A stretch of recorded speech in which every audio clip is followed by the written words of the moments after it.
औज़ुबिल्लाहिमिनश्शैतानिर्रजीम बिस्मिल्लाहिर्रहमानिर्रहीम। अगर इस चैनल पे आप नए हैं तो नीचे सब्सक्रिप्शन बटन दबा के इस चैनल को सब्सक्राइब कर लें और साथ लगे बेल आइकॉन को दबा के उसके ऊपर ऑल नोटिफिकेशन को ऑन कर दें ताकि मेरी हर नई आने वाली वीडियो आपको बर वक्त उसका नोटिफिकेशन मिल सके।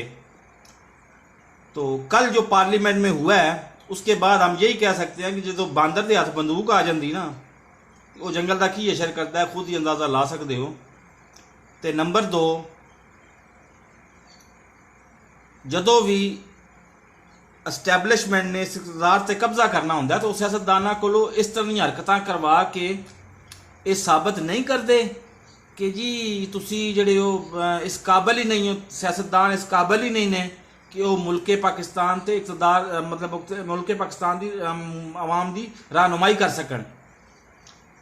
तो नंबर 3 सब तो वड्डी गल है, नंबर 3 75 साल पहले जड़ा सी मुल्क आप हासिल किया सी, जी सानू नेमत हासिल हुई सी आज़ादी की, क्या असी उस काबिल है भी सही या नहीं?